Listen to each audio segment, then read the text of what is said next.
सबसे पहला नियम है किरचॉफ का जो प्रथम नियम है उसे कहा जाता है संधि का नियम। ठीक है, क्या कहते हैं? संधि का नियम, जंक्शन रूल। क्या कहते हैं? Junction rule, JUNCTION, junction rule, संधि का नियम। किरचॉफ का पहला नियम है संधि का नियम। ठीक है, और एक दूसरे नाम से भी इसको जानते हैं, KCL, Kirchhoff's current law, KCL। ठीक है, यानी धारा का नियम। कौन सा नियम? धारा का नियम भी कहते हैं इसको, आप इसे ध्यान रखेंगे।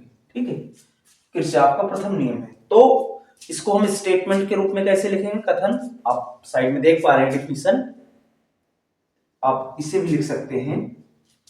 तो किसी संधि पर, किसी परिपथ में, ध्यान से सुनिएगा, किसी परिपथ में किसी संधि पर मिलने वाली धाराओं का बीजगणितीय योग शून्य होता है। अलजेब्रिक सम जो होता है वो शून्य होता है।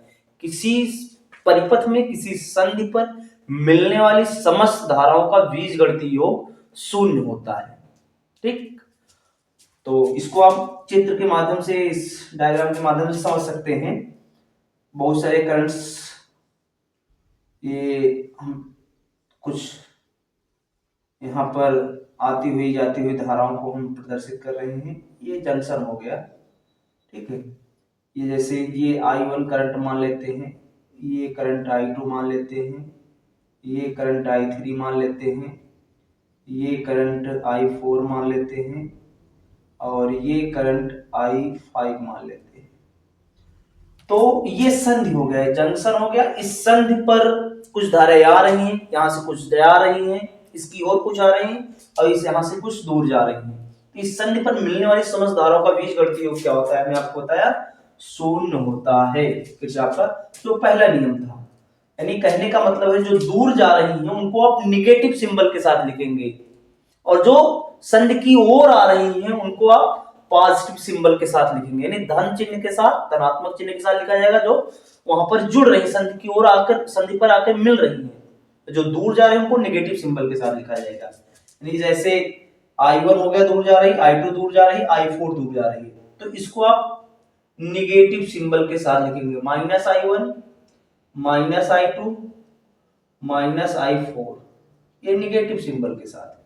अब प्लस जो आ रही है संधि की ओर, I3 प्लस I5, संधि की ओर आ रही, इनको हम पॉजिटिव सिंबल, इन सब का जो सम होगा, अलजेब्रिक सम होगा, वो इज इक्वल टू शून्य होगा।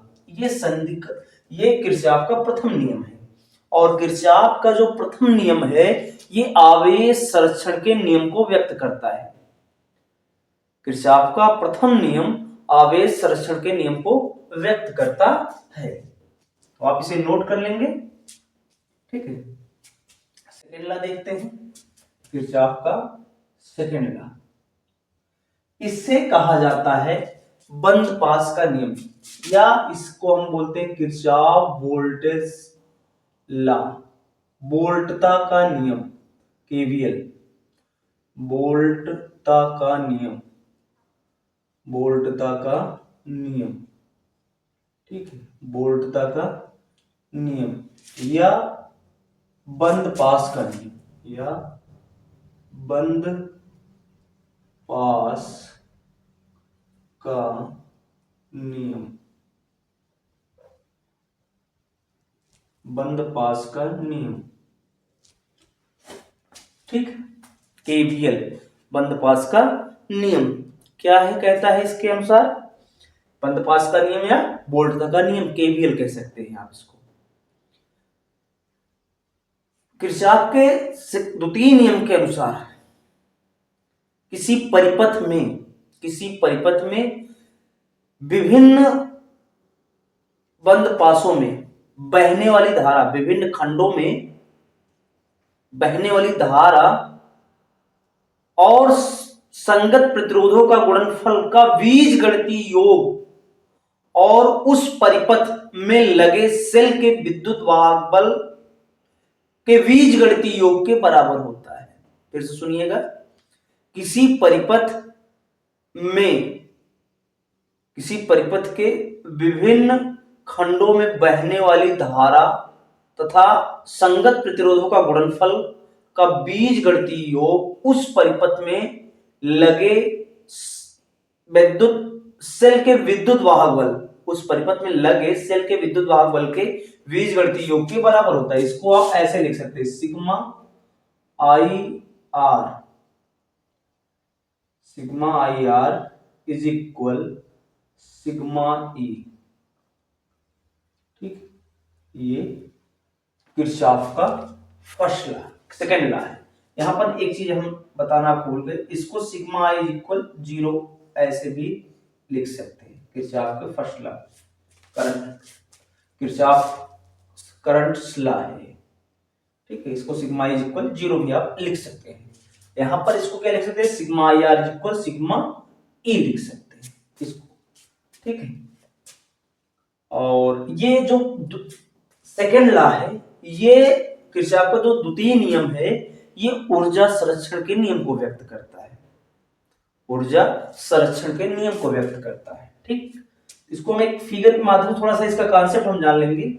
जरूरी है इसका कॉन्सेप्ट जानना, कि जैसे यहां पर इसको एक बंद पास से हम इसको समझ लेते हैं थोड़ा सा इसका कॉन्सेप्ट। ये एक इधर सेल लगा हुआ है और एक रेजिस्टेंस यहां पर है, एक दूसरा सेल यहां पर लगा हुआ है और एक रेजिस्टेंस यहां पर है। ठीक है, एक बंद पास है, यहां पर एक रेजिस्टेंस लगा हुआ है। ठीक है, रेजिस्टेंस इसे मान लेते हैं E1, इसे मान लेते हैं E2, इस सेल प्रतिरोध R1, प्रतिरोध R2, प्रतिरोध R3 हो गया। यहां से सपोज कर लेते हैं धारा I1 निकली, यहां से सपोज कर लेते हैं धारा I2 निकली, यहां से I1 जाएगी, इधर से I2, इसमें मान लेते हैं धारा जो करंट इसमें फ्लो हो रहा है इस वाले पास में, इसमें I3 करंट फ्लो हो रहा है। यहां से I3 जाएगी धारा, इधर I2 और वापस ही उतनी धारा यहां पर I1 चली। तो ये कॉन्सेप्ट इसको हम समझ रहे हैं, इस पर बेसिक न्यूमेरिकल भी पूछ लिए जाते हैं, तो इसको हम थोड़ा डिटेल में समझ ले रहे हैं। बाकी आप जितना हमने आपको बताना था, जितना आपको बोर्ड के एग्जाम में लिखना था, ये सफिशिएंट है। इसका थोड़ा कॉन्सेप्ट हम देख ले रहे हैं। तो जैसे ये बंद पास ये हो गया, ठीक, मान लेते हैं इसको A, ये B, ये C, ये D, इसको हम E, इसको F। ठीक, तो लिख लेंगे, थोड़ा सा इसको ध्यान देंगे, इस पर बेस्ड न्यूमेरिकल पूछे जाते हैं, तो इस कॉन्सेप्ट को इसको समझ लेंगे। बंद पास, इसको आप समझ लेंगे, बंद पास का नियम यहां से लिखेंगे।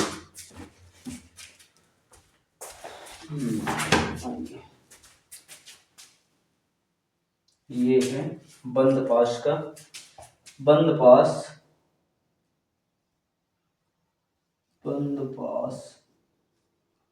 क्लोज लूप ABEFA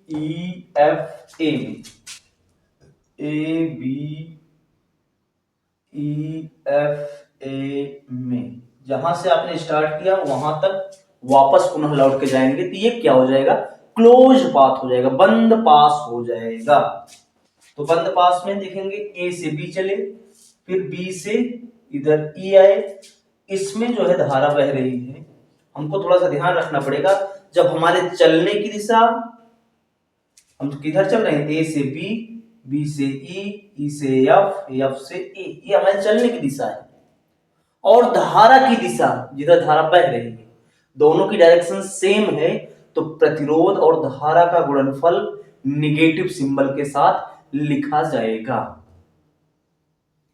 ठीक, यानी हमारे चलने की दिशा, जिधर हम चल रहे हैं और जिधर धारा बह रही है, दोनों की डायरेक्शन सेम है, तो प्रतिरोध और धारा दोनों के गुणनफल को हम निगेटिव सिंबल के साथ लिखेंगे।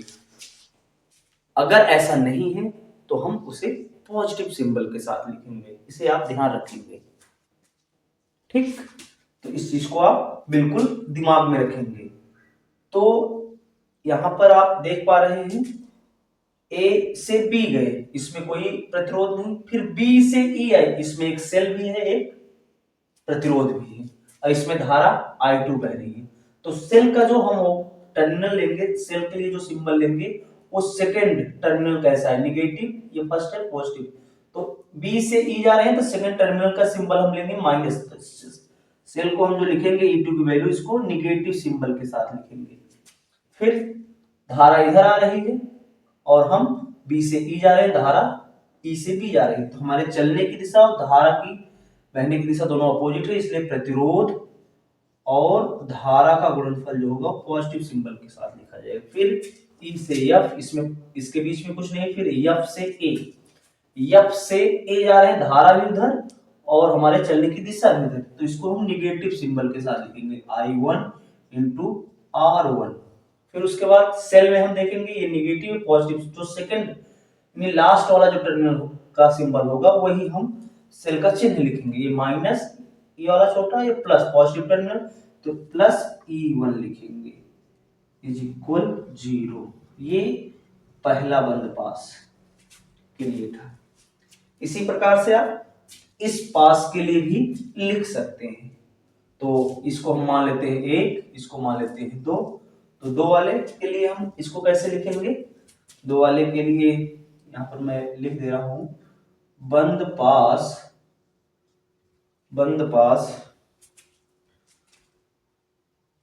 बी सी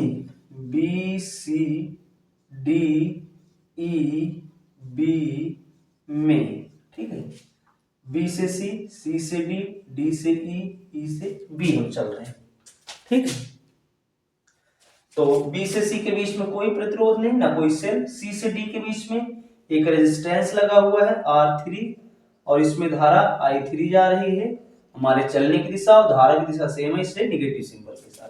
डी से ई के बीच में कोई सेल नहीं, कोई प्रतिरोध नहीं, फिर ई से बी के बीच में एक सेल, एक प्रतिरोध लगा हुआ है, सेल में जो धारा की दिशा है, ये प्रतिरोध में जो धारा की दिशा हमारे चलने की दिशा सेम है, इसलिए इसको हम negative symbol I2 into R2 negative symbol के साथ लिखेंगे। फिर सेल का जो सेकंड टर्मिनल है पॉजिटिव है, लास्ट वाला टर्मिनल पॉजिटिव है, इसलिए सेल का सिंबल हम पॉजिटिव लेंगे, बराबर 0, ठीक है। तो ये किरचॉफ का प्रथम नियम है और ये किरचॉफ का द्वितीय नियम है, ठीक है। और ये किरचॉफ का जो प्रथम नियम है, ये आवेश संरक्षण के नियम को व्यक्त करता है और द्वितीय नियम जो है ऊर्जा संरक्षण के नियम को व्यक्त करता है। तो आप इसे नोट कर लेंगे।